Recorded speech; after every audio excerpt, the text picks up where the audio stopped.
পাকিস্তানি জঙ্গিদের যে সমস্ত ভারতীয় দালালরা বদল দিয়েছে তাদের আগে বেছে বেছে মারতে হবে। প্রতিক্রিয়া শহীদ সৈনিক ঝন্টু আলী শেখের পরিবারের। যে সমস্ত ভারতীয়রা পাকিস্তানি জঙ্গিদের মদত দিচ্ছে তাদেরকে বেছে বেছে মারতে হবে দাবি জঙ্গিদের সঙ্গে গুলির লড়াইয়ে শহীদ ঝন্টু আলী শেখের পরিবারের। নদিয়ার তেহট্ট পাথরঘাটার বীর সৈনিক ঝন্টু আলী শেখের মৃত্যুতে গোটা এলাকা জুড়ে এখন শোকস্তব্ধ। জানা যায় গতকাল কাশ্মীরে ভারতীয় সেনা এবং জঙ্গিদের গুলির লড়াইয়ে শহীদ হন ঝন্টু আলী শেখ। উল্লেখ্য 2 দিন আগে কাশ্মীরের পেহেলগাঁওতে আচমকা হামলা চালায় পাকিস্তানি কিছু জঙ্গি। অভিযোগ ওঠে বেছে বেছে এক নির্দিষ্ট সম্প্রদায়ের পর্যটকদের গুলি করে হত্যা করে তারা। জঙ্গি আক্রমণে প্রায় 26 জনের মৃত্যু হয়, যার মধ্যে এই বাংলাতেও রয়েছে 3 জন। এরপরে ভারতীয় সেনাদের তরফে পাল্টা আক্রমণের সিদ্ধান্ত নেয়। চলে পাকিস্তানি জঙ্গিদের সঙ্গে গুলির লড়াই। সেখানে জঙ্গিদের ছড়াগুলিতে শহীদ হন বীর সৈনিক ঝন্টু আলী শেখ। মৃত্যুকালে তার বয়স হয়েছিল 36 বছর। তার 2 সন্তান রয়েছে। 2008 সালে ভারতীয় সেনা হিসেবে যোগদান করেন তিনি।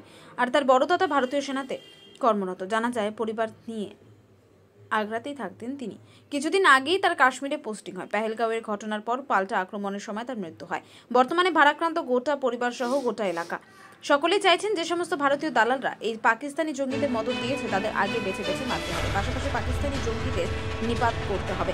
এদিন সকালে নদিয়া জেলার প্রশাসনের তরফে এক প্রতিনিধি নিহত ঝন্টু আলী শেখের পরিবারের সঙ্গে দেখা করতে আসেন।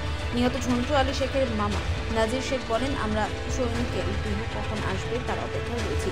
কি করে জঙ্গিরা কাশ্মীরে প্রবেশ করে আক্রমণ চালালো সেই প্রশ্ন তুলছেন তিনি। পাশাপাশি তিনি বলেন, যাদের মধ্যে জঙ্গিরা হামলা চালিয়েছে তাদেরকেও রেহাই দেওয়া চলবে না। জঙ্গিদের সাথে গুলির লড়াই, আজকে ভারত মায়ের যে সেবা করতে গিয়ে আজকে একটা তরতাজা প্রাণ চলে গেল, সেইখানে দাঁড়িয়ে আপনারা এই মুহূর্তে কি চাইছেন সরকারের কাছে?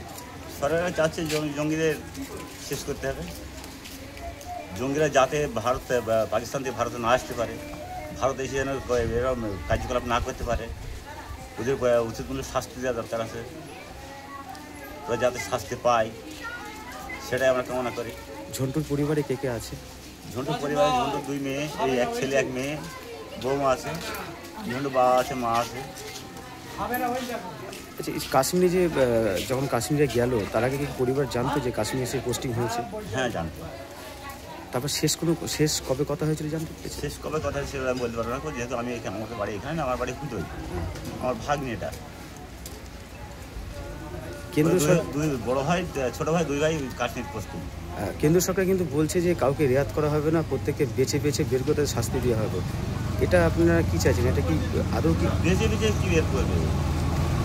আমার ভারতবর্ষে যারা বাস করছে, যারা ওদেরকে মদত দিচ্ছে, ভারতবর্ষে যারা বাস করছে তাদেরকে মদতকারীরা আগে ধরতে হবে। যে সীমান্ত দিয়ে যেভাবে অনুপ্রবেশ হচ্ছে বাংলাদেশে, এখানে কি কোথাও মনে করছে নাশকতার ছক আর এই জঙ্গিরা এখান থেকেই ঢুকছে? না, এই জঙ্গিরা এখান থেকে করছে না, ওরা পাকিস্তান থেকেই করছে। আচ্ছা, যারা বর্ডার সিকিউরিটি আছে তাদের সাথে ওদের আঘাত আছে, তারা ছাড়ছে। নাহলে 150 কিলোমিটার 200 কিলোমিটার দূরে যায় কি করে ওরা? 1 থেকে 150 কিলোমিটার 200 কিলোমিটার দূরে যাচ্ছে। মানে এখানে প্রশ্ন উঠছে একটা, যে কিভাবে যাওয়া সম্ভব, যায় কি করে? আপনি বলেন কি করে যাবে সেখানে?